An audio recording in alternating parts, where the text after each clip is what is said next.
Alright, welcome to the next episode. On this part of the series, we are going to go ahead and replace the gimbal bearing and the seal behind it.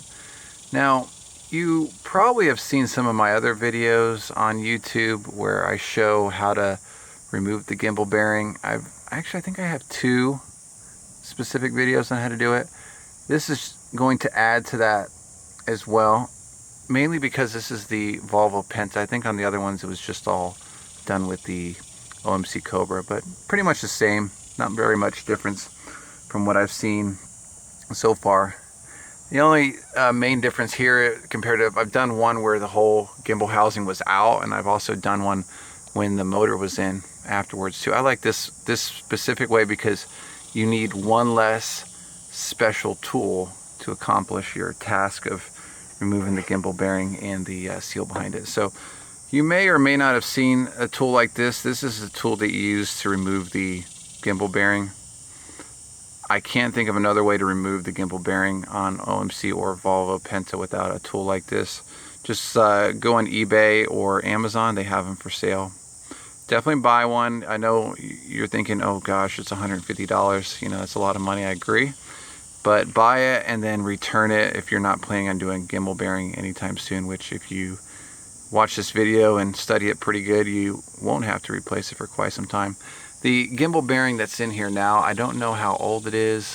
One of the things that I noticed when I put my fingers in there, it does free spin a lot. Like there seems to be a lot of wear in there. So too much wear I'm not a fan of. So we are going to go ahead and replace it, just way I know how many miles or specifically how many hours are on this specific gimbal bearing. And then the seal will also be replaced. I know for sure the seal had been kind of leaking a little bit, as I saw earlier when I was taking and degreasing this. So anyway, definitely going to have to buy one of these tools to get this party started. So you'll need to adjust basically this plate steel towards the back. You can see I've got you know, maybe 1.5 inches of threads left, and your goal is to get that little piece to go through the gimbal bearing and remain in this exact same shape as it is here as it goes all the way through. So let's go ahead without further ado. Let's see if I can give you a shot as it's going into the gimbal bearing. Keep in mind I'm doing this with one hand, so alright, and there it goes. Oh my gosh, there it goes, just like that. Okay, I get my hand in better position. You can see all 4 bolts are in a good spot. You can see in the background. We'll give it a little wiggle. Boom. Went all the way through. How do you know it went all the way through? Is because that rod that came with this tool will go all the way through and it won't stop. Uh-oh, looks like we need to go spin it a little bit more. There it goes, almost, yeah, there it goes, okay. That's how you know you've got it all the way, because what this does is it makes it where you can't pull this out without also pulling the gimbal bearing out. Alright, so what we're going to do now, I believe it's, I want to say this is counterclockwise to get the, yeah, oh yeah. And you know it's working because all of a sudden now it doesn't want to turn anymore. So I'm not really sure what the, I know it's larger than 1 1/8 inches, so I'm just going to use my crescent wrench because it's easy and handy to use. So we'll open this thing all the way up as much as it'll go, and we'll start cranking down, getting that gimbal bearing out of here. Let's see if we got it guessed right here. Close enough. Alright. And it is definitely in there. Let's give it a few more turns. Jeez, tell you what, that was not the easiest of turns there. Let's take a look at this thing.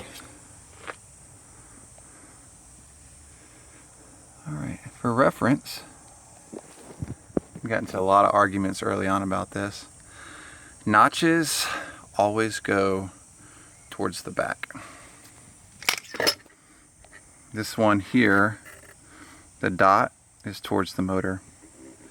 Pretty common practice. This one says link belt on it. I'm not really sure what brand this one is. It does have a good amount of marine grease. You can see it's green, which is a good sign. Let's go ahead and take and spin it and see how good a condition it's in. So this is just my 2 cents. I got it cleaned up a little bit. It's a made in the US brand, link belt. It's probably not in terrible shape. I do see some surface rust around the inner race. And the back looks like it's okay, but check this out. A good fresh bearing that's packed well won't spin like this. You'll get like, it'll go, you know, and it'll barely spin. This thing had been probably set in right because I can see there's grease in there. But if you notice, it just spins effortlessly. No noise, so in theory this one could have been used. Probably could have had a few more miles on it, just if you know me, rebuilding something. I'm gonna put a new one in it. All right, let's talk about that seal that's in there. See if we can get a rag to kind of clean it up so it's easier to see. All right, wow, we got a heck of a lot of daylight coming through that thing. So on this model, I noticed the seal sits flush to the rear. On OMC models, there's like an 1/8 of an inch gap towards the back. So keep that in mind for all my Volvo Penta people out there. That seal, even though it's flush, as you feel it in here, you can see it through my hand, right about there. This seal is flush, if not maybe receded a 1/16 of an inch backwards. But either way, it's not like the OMC Cobra models where there is a at least maybe 1/4 of an inch gap in the back, which this one seems to have taken away some of that gap. All right, so let's talk about getting that seal out. Like I said on prior videos, I've kind of shown how to do it. We can actually push it out from the other side with a screwdriver. You just have to be very careful because you don't want to score these. See if I can show it here, but anyway, black gloves in there is not going to help. But there's aluminum in that housing right there. You don't want to score that up. So if you're going to do that method, just be super careful. You can actually use a pilot bearing puller to pull the seal out, which I've used before. Probably the easiest route. But for the point of the series, since we don't have the motor in, I've got all kinds of options. So this is kind of like a third way of pulling the seal out, depending on if you're following along, rebuilding your boat the same way that I am. You're going to have a little bit more options, save you with having to buy or rent one less tool. Okay, so this is the seal that goes around the shaft. And you'll notice there is this 1/8 inch little piece here. That is actually sticking up, and that's typically what you're going to be grabbing onto when you use the puller from the inside to get this thing out. Since we have the ability to see it from the other side, we're actually going to put a punch. And I'm going to tell you right now, if this has never been removed, it's a little tedious to do it. See if I can clean this punch off.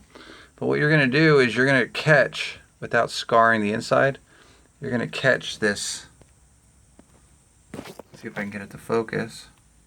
You're going to try to catch that race on the inside and punch it out as if you're looking to the back. So this little metal piece of the gimbal housing, you just set your punch on it and slide it back and you'll run into that race. That's what you're going to need to work on getting out. I recommend something like this that's got a round edge versus a screwdriver, because you may scratch up this gimbal piece here and you don't want to do it. If it's never been out, like I said, this seal is going to be kind of tedious, so you want to kind of work the bottom, then hit the top, left and then right to get this thing loosened. So that's the best route.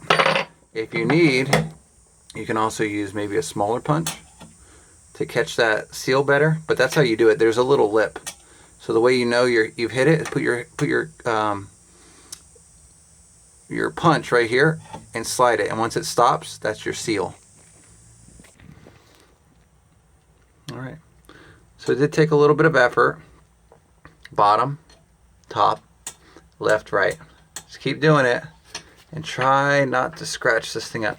Let's go grab the seal and see what it looks like now that I punched it out. All right, here's a good look at it right here. So the piece back here that holds the seal in place, that metal band is still in place, so that's good. But this thing was leaking. This is the side we punched out, I believe. Actually, you know what? It went in the other way because this is the side we punched out. So you're actually catching the lip that goes the opposite direction. Interesting enough.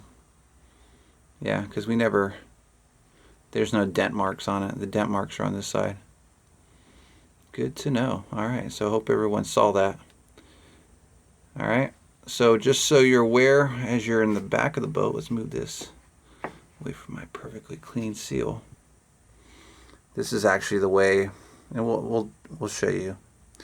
This faces the rear of the boat, and then this faces the motor. Just like that. If you want to do a quick check, make sure the diameters are all the same. They are. One thing to note here, and I'll have to put it on a micrometer, this one may be a little bit thicker. Yeah, they're pretty close. So let's talk about now reinstalling this. We need to go in the back, clean it up real good, clean the area up, and then we'll talk about how we're going to install the new seal. All right, so you can kind of see it's a little dirty around there. I'm going to go ahead and put my rag in there to clean that area up. Okay. You're definitely going to need a seal installer. You can find these from Harbor Freight. It's a bearing and race set driver tool. It works great for installing certain types of seals as well. Comes with a handle and everything. So you'll need to pick the right one that conforms to the outer race. These are aluminum, so it won't dent your seal here. Okay. So I've installed it just like this, and essentially what we're going to do is attempt to get it started just like this first, maybe with a few attempts. Like I'm going to probably hold it like this and try to seat it just like that, because there's not a lot of room obviously inside the bellows here, so it's kind of tedious work to get it started. And then once we get the seal started, we'll go ahead and finish applying it all the way in. You will need to apply the outer edges of the race with gasket sealing compound. It's that same compound we've been using throughout the project. You've heard me reference it a few times. Here's your visual.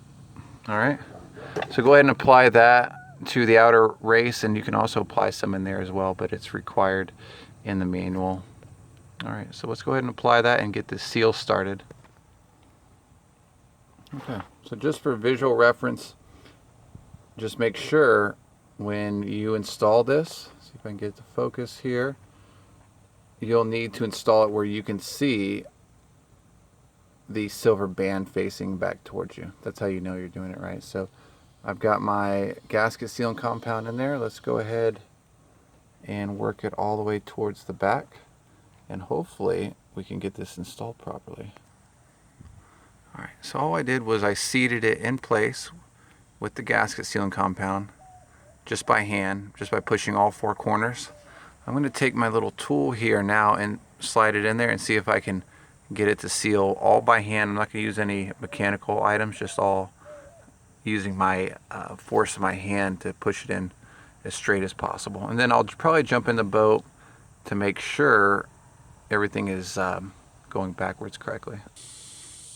All right, so as we continue tapping in this seal here that sits behind the gimbal bearing, we're going to then install the gimbal bearing itself, and we should be good to go. So a little bit more to this. I know we're right at about 15 minutes. We will continue with this on part 2. Stay tuned for that. As always, hit that subscribe button, like the video, leave some comments if you've got questions, and we will catch you on the next episode. Have a good one.